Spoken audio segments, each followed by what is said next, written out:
Drop it. Assalamualaikum warahmatullahi wabarakatuh. Selamat pagi. Bagaimana kabar kalian hari ini? Semoga kalian semua dalam keadaan sehat walafiat. Alhamdulillah, hari ini kita bisa bertemu lagi dengan saya, Bu Arut, dalam mata pelajaran PAPJDM. Untuk bahasan kali ini kita akan membahas tentang materi jurnal. Oke, untuk selengkapnya silahkan kalian simak video berikut ini. Analisis entry jurnal dan melakukan entry jurnal.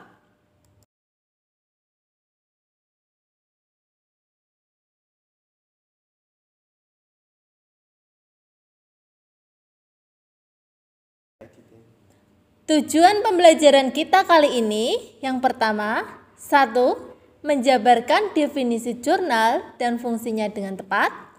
Yang kedua, menjabarkan bentuk jurnal. Yang ketiga, menjabarkan pencatatan jurnal dengan benar. Jurnal. Kalian tentu sudah pernah mendengar apa itu jurnal. Materi jurnal ini pernah dibahas pada mata pelajaran akuntansi dasar di kelas 10. Baiklah, kita ulangi. Pengertian jurnal adalah catatan akuntansi permanen yang pertama yang dilakukan untuk mencatat transaksi keuangan perusahaan secara kronologis dengan menyebutkan akun yang didebet maupun yang dikredit. Kemudian fungsi jurnal. Fungsi jurnal di sini ada 5. Ada fungsi historis, fungsi pencatatan, fungsi analisis, fungsi instruksi, dan fungsi informatif. Untuk fungsi-fungsi ini sudah pernah dibahas di materi yang telah lalu. Tinggal kalian nanti mengingat kembali materi yang telah lalu, buka kembali catatan-catatan yang telah lalu, pelajari kembali untuk kita gunakan di materi kelas 11. Kemudian bentuk jurnal. Bentuk jurnal ada jurnal umum dan jurnal khusus. Jurnal umum ini biasanya digunakan untuk perusahaan jasa. Sedangkan jurnal khusus digunakan untuk perusahaan dagang maupun perusahaan manufaktur. Jurnal khusus. Jurnal khusus ada 4. Kita perhatikan di sini ada kolom-kolom yang kita gunakan nanti ketika kita akan membuat jurnal khusus. Kolom-kolom ini bisa kita sesuaikan dengan kebutuhan kita masing-masing. Namun pada intinya hampir seperti ini. Untuk jurnal penjualan. Apa itu jurnal penjualan? Sesuai dengan namanya, jurnal penjualan ini digunakan untuk mencatat penjualan. Tetapi penjualannya adalah penjualan secara kredit. Kemudian jurnal penerimaan kas. Jurnal penerimaan kas ini digunakan untuk penerimaan uang, baik itu dari kita menjual barang secara tunai maupun kita menerima pembayaran piutang. Jurnal pembelian digunakan untuk mencatat pembelian secara kredit. Kemudian jurnal pengeluaran kas digunakan untuk mencatat pengeluaran uang, baik itu untuk pembelian secara tunai maupun pembayaran-pembayaran yang lain. Bisa pembayaran utang, pembayaran pajak, dan lain sebagainya. Kemudian jurnal umum. Pada perusahaan dagang, jurnal umum ini digunakan untuk mencatat transaksi-transaksi yang tidak dapat dicatat ke dalam jurnal khusus. Contohnya, retur pembelian dan retur penjualan. Baiklah, sekarang kita bahas tentang jurnal-jurnal ini dengan contoh di sini jurnal penjualan. Jurnal penjualan ini berasal dari bukti transaksi penjualan barang secara kredit, yaitu faktur. Faktur ini adalah contoh dari PT Arjuna. PT Arjuna menjual barang kepada toko Bima dengan faktur nomor FPJ 12/1 tanggal 3 Desember 2015 dengan termin 1/10 N/30. Masih ingatkah kalian apa itu termin? Ya, benar, termin itu adalah syarat pembayaran, di mana pembeli akan mendapatkan diskon sebesar 1% jika membayar dalam jangka waktu 10 hari. Kemudian, jangka waktu pembayaran adalah 30 hari dengan syarat pembayaran FOB shipping point. Di kolom kuantitas ini ditulis jumlah barang yang dijual. Item number adalah kolom untuk kode barang. Di kolom keterangan untuk nama barang, harga per unit ini adalah harga barang persatuan. Jumlah merupakan jumlah barang dikalikan harga per unit. Dari faktur ini kita lihat subtotal atau total penjualan barang sebesar Rp46.500.000 dengan PPN 10% sebesar Rp4.650.000, freight collected Rp50.000, totalnya sebesar Rp51.200.000. Dari bukti transaksi ini kita masukkan ke dalam jurnal penjualan. Bisa kita lihat di sini jurnal penjualan. Untuk date kita isi tanggal sesuai tanggal transaksi. Invoice number sesuai dengan nomor invoice yang tertera pada faktur. Description toko Bima. Toko Bima ini adalah pembeli. Kemudian di kolom debit ini ada account receivable. Ini merupakan jumlah piutang dari toko Bima. Jumlah piutang ini tadi didapat dari total pembelian barang ditambah pajak, tambah PPN, ditambah dengan ongkos angkut. Kemudian cost of goods sold ini merupakan harga pokok dari barang yang dijual. Sales merupakan total barang yang dijual. Paid out ini merupakan pajaknya. Freight collected ini adalah ongkos angkut.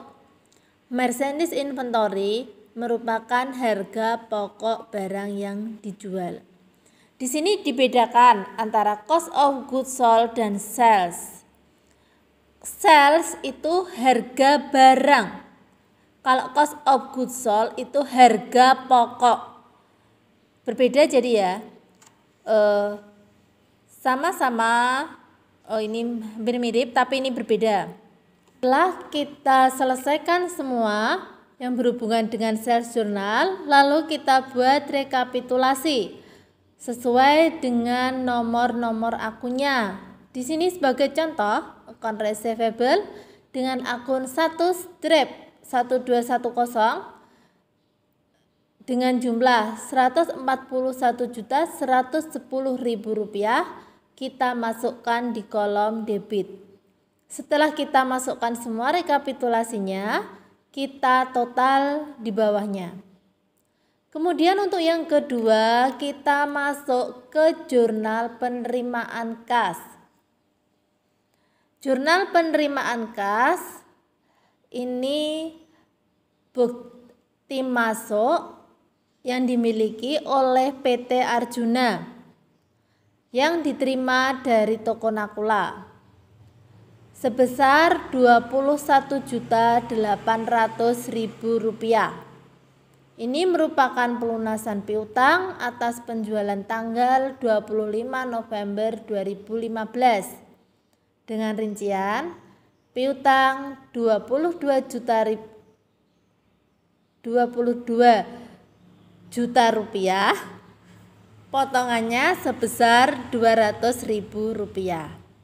Dari bukti transaksi ini dapat kita analisis kas masuk bagi PT Arjuna sebesar Rp21.800.000 yang akan kita masukkan ke dalam cash in bank.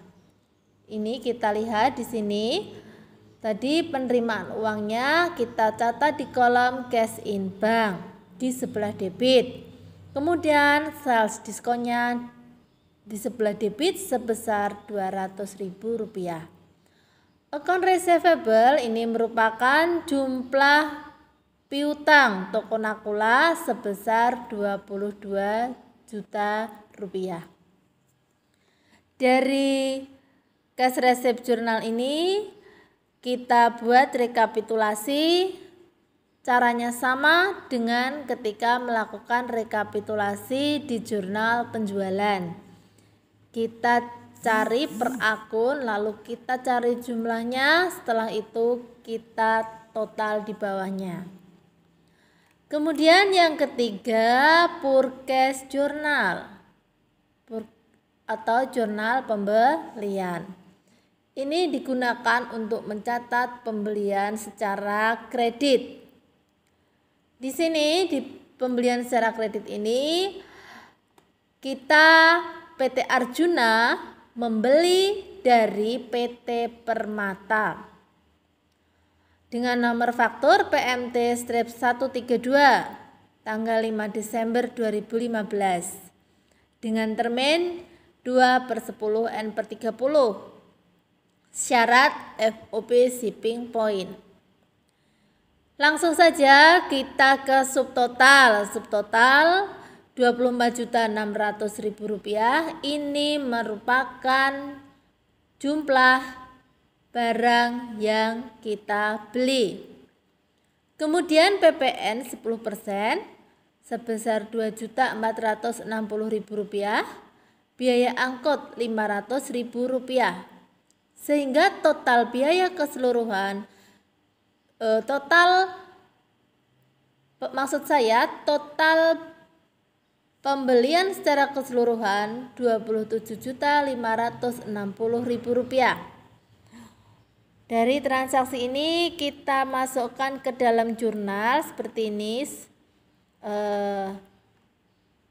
Tanggalnya kita isi sesuai tanggal transaksi.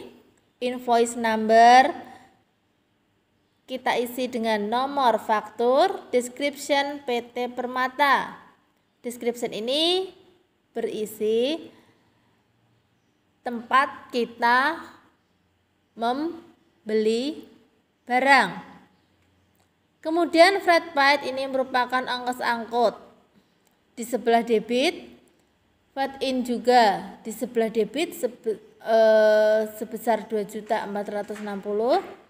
Merchandise inventory di sebelah debit Rp24.600.000. Kemudian di sebelah kredit ada account payable atau utang dagang kita sebesar Rp27.560.000.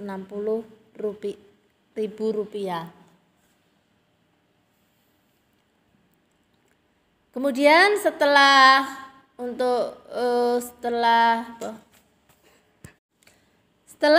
semua transaksi pembelian kita masukkan ke dalam jurnal pembelian, kita buat rekapitulasi.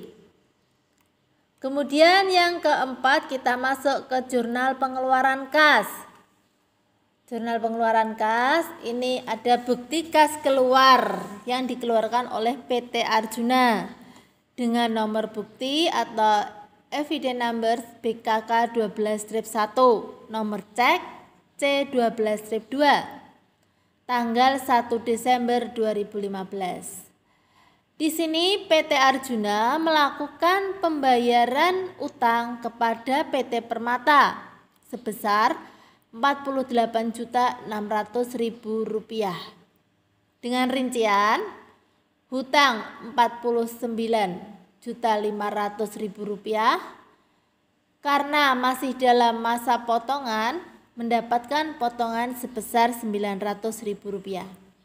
Dari transaksi ini kita masukkan ke dalam jurnal pengeluaran kas. Di sini kita lihat evidence number BKK 12-1. Deskripsinya PT Permata. Cek number C12-1.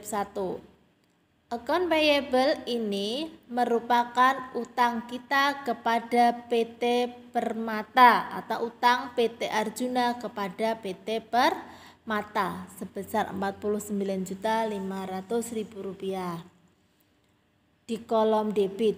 Kemudian di kolom kreditnya, cash in bank ini merupakan jumlah uang yang dikeluarkan oleh PT Arjuna yang digunakan untuk membayar kepada PT Permata sebesar Rp48.600.000. Masih di sebelah kredit ada purchase diskon atau diskon pembelian sebesar Rp900.000. Seperti biasa, di bagian bawah kita rekapitulasi. Fungsinya rekapitulasi ini adalah memudahkan kita dalam memasukkan ke dalam buku besar. Berikutnya kita contohkan transaksi retur. Transaksi retur ini merupakan retur pembelian di mana PT Arjuna melakukan pengembalian barang kepada PT Permata dengan subtotalnya Rp3.800.000, PPN 10%, totalnya Rp4.180.000.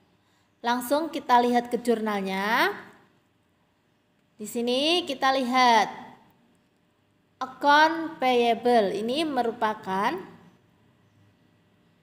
utang kita di PT Permata yang berkurang karena barangnya kita kembalikan sebesar Rp4.180.000.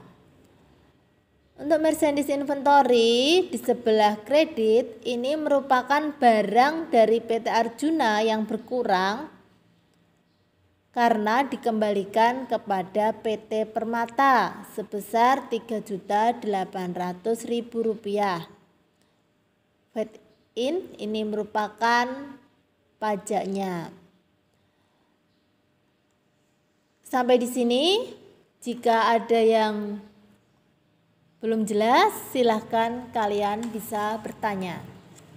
Demikian tadi video pembelajaran dari saya.